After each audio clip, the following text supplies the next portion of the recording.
guys, selamat pagi. Mudah-mudahan semua pemirsa, penggemar, penonton daripada channel YouTube Pak Roedi and Zaza. Oke guys, pagi ini kita berjumpa lagi dalam acara membaca puisi kembali guys. Nah, jadi hari-hari kita akan usahakan untuk selalu ada puisi, khususnya dalam keadaan dalam musim pandemik Corona 19 ini guys. Karena di antara kita khususnya masyarakat dan bangsa Indonesia guys, ada yang bisa tertawa lega, ada yang sedih karena terhimpit ekonomi juga guys, ada yang mencengkram guys dalam kehidupannya dalam menjalankan tugas, khususnya buat para relawan-relawan, para dokter-dokter spesialis paru dan sejenisnya, para ahli-ahli, khususnya para saudara-saudara kita yang bertugas sebagai perawat. Kita ucapkan kepada mereka guys, kita kasih spirit semangat guys, selamat berjuang. Semoga Tuhan yang Maha Esa memberi kita kekuatan, memberi kita jalan agar kita cepat keluar dan terbebas dari pandemi Corona COVID-19 guys. Baiklah, pada pagi hari ini guys, pada kesempatan ini saya akan membaca sebuah puisi untuk menghibur pemirsa semua guys, daripada melamun, daripada bengong-bengong. Ayo kita baca puisi guys. Nah, ini puisi untuk jadi semacam kumpulan puisi untuk anak negeri ini guys. Ini Pak Roedi beri judul Alam Memberi Tanda dan Makna, Manusia Mengenal Artinya guys. Jadi dari keprihatinan Pak Roedi guys, berapa tahun belakangan kemarin guys kan, kita saksikan bersama guys bagaimana fenomena alam, bagaimana kejadian-kejadian alam yang sangat maha dahsyat guys, menggulung dan mengorbankan kehidupan manusia guys, yang nggak ada lagi pembedaan guys, mau tua mau muda mau anak-anak kah, nah semuanya guys terkena imbasnya. Apakah itu banjir, gunung berapi, gunung meletus, tanah longsor. Nah itu semua guys beberapa tahun yang silam sangat kita alami guys, sangat dahsyat sekali guys, menggulung kita. Khususnya banjir-banjir yang terjadi guys di ibu kota Jakarta. Nah itu guys yang sangat membuat saya prihatin sekali guys, khususnya buat ibu kota Jakarta guys. Tapi sekarang udah mendingan guys, tapi nggak tahu kalau hujan lebat lagi ya guys ya gak? Jadi jangankan zaman sekarang guys, di zaman Nabi Nuh aja dulu kalau Tuhan sudah menurunkan bencana turunnya air bah itu guys, sebetulnya zaman dulu mungkin masih banyak hutan-hutan, masih banyak gunung-gunung yang belum tandus guys. Tapi ya kalau memang sudah hujan sampai 3 hari 3 malam, 4 hari 4 malam juga guys, bumi kita ini juga nggak kuat menampung air bah itu jatuh dari atas langit guys. Boro-boro lagi komo lagi guys, kayak kita seperti hidup di Jakarta. Saya ngelihat parit-parit di Jakarta itu guys sedih gitu.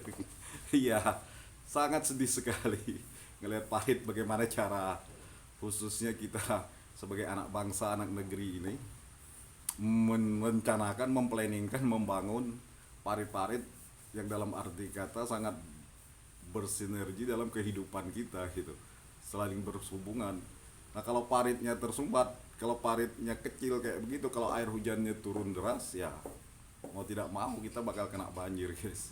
Jadi parit-paritnya sangat, satu kotor, kedua penuh dengan tumpukan-tumpukan pasir atau apa segalian ya. Itulah yang menyumbat, sudah paritnya kecil, nah penuh lagi dengan tumpukan-tumpukan sampah dan segalanya guys. Ya, jadi sebetulnya yang membuat penyakit ini, yang buat susah ini juga ya kita kita juga, ya akhirnya kita kita juga yang kena keimbas. Ya terutama kali guys, keegoisan masing-masing. Coba lihat parit-parit di depan-depan rumah di Jakarta, khususnya di trotoar kota-kota, apa, pertokoan-pertokoan, komplek atau lain sejenisnya. Itu parit pada ditutup semua kan, khususnya kayak di pinggir-pinggir jalan itu. Jadi begitu terjadi hujan, ya airnya nggak masuk ke parit, yang ada menggenangi jalan gitu. Nah ini mudah-mudahan guys, baik oleh pemerintah maupun khususnya masyarakat yang memiliki lahan tersebut, yang memiliki tanggung jawab ruko-ruko tersebut, ya bagaimana caranya supaya air yang hujan yang jatuh ke jalan itu bisa cepat tumpah ke parit gitu, sehingga tidak menggenang di jalan dan tidak terjadi banjir. Begitu juga yang arus lalu lintas, khususnya para pejalan yang naik motor, kendaraan itu kan sangat mengganggu sekali itu, dan bisa-bisa menyebabkan terjadinya kecelakaan yang fatal. Beda guys perjalanan Pak Woidi waktu di Singapura guys. Pak Woidi ini di Singapura ini guys udah masuk dari gang ke gang itu guys, masuk semua tuh. Jadi gimana melihat parit-parit di Singapura itu, maka itu kenapa Pak ini kalau ke Jakarta itu aduh rasanya tuh kayak tersiksa sekali ya, udah ngelihat paritnya berbusukan, bau, kumal, hitam, paritnya juga kumuh kayak gitu. Jadi beda guys dengan di Singapura cara berpikir orang-orang di sana guys, kesadaran mereka di sana juga. Nah akhirnya kan untuk siapa sebetulnya, ya untuk kenyamanan kita bersama juga, memang nyaman kita kan. Kayak parit-parit di Singapura itu guys, apalagi parit induknya itu, waduh kalau kita lihat. Tapi memang set plan dia, planning dia dalam membangun itu beda dengan kita standar.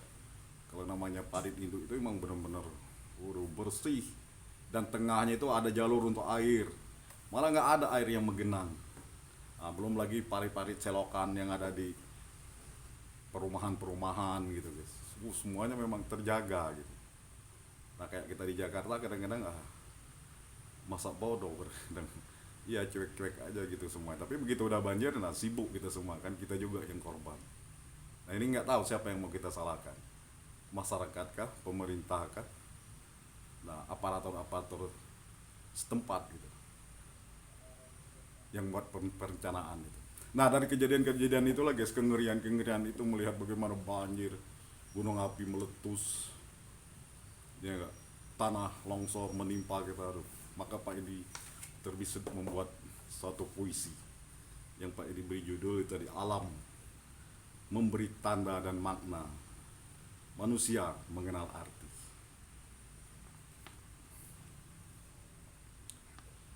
Alam Tuhan ciptakan selalu membawa dua ketentuan. Begitulah cara alam untuk membuat keseimbangan. Alam bercerita menurut riwayat-riwayat suci. Konon katanya sebelum alam nyata ada alam malakut, ada alam jabarut, ada alam lahut, bahut, serta ahut. Semua itu tak dapat digapai mata telanjang. Gaib.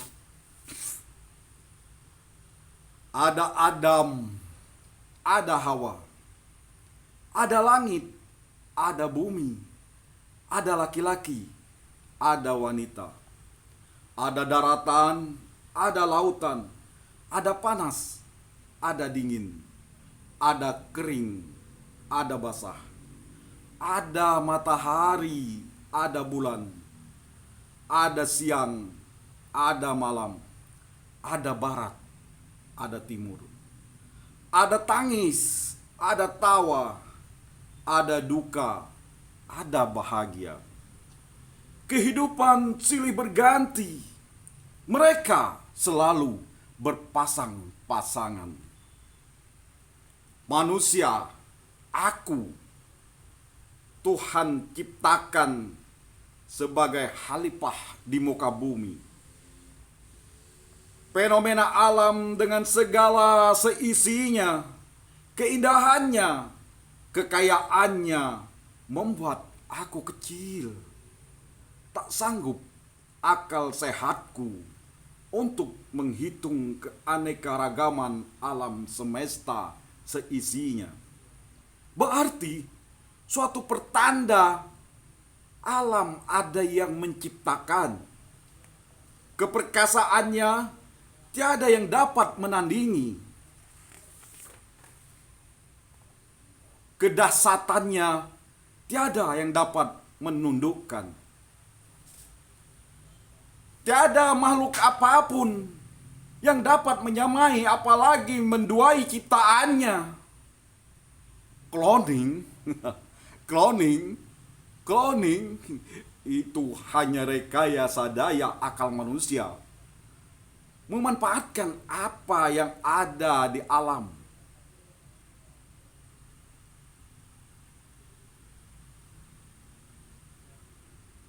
Tapi tak sempurna dan seindah yang sudah hadir di muka bumi. Ada makhluk manusia konon katanya penguasa sejagat raya. Keperkasaannya, kepintarannya, kemolekannya, cerdas akal pikirannya, sehingga berbuat apa saja dengan tipu daya. Tapi suatu ketika mereka bertukuk lutut, berteriak histeris, memohon pertolongan. Tolong, tolong, tolong. Tak kuasa berdaya menghadapi kemahadasatan dan keganasan alam. Angin topan, angin putung beliung, angin tornado.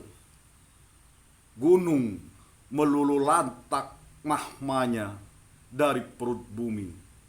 Api berpijar ke sana kemari.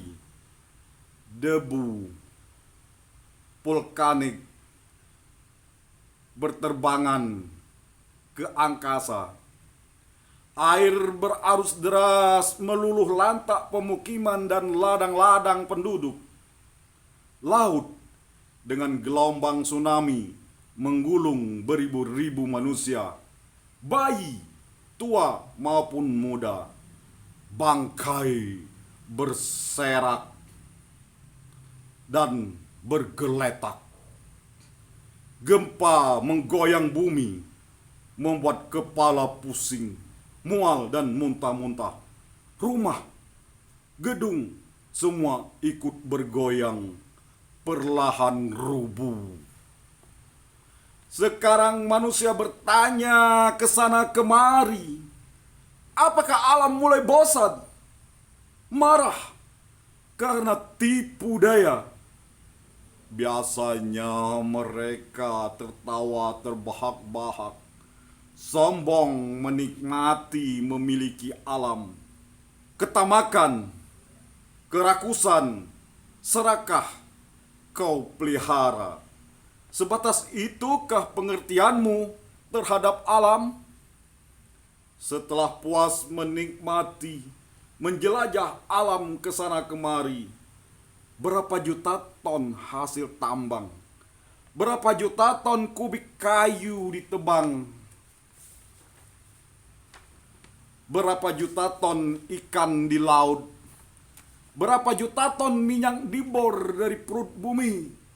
Semua ternikmati, alam tak pernah menggugat.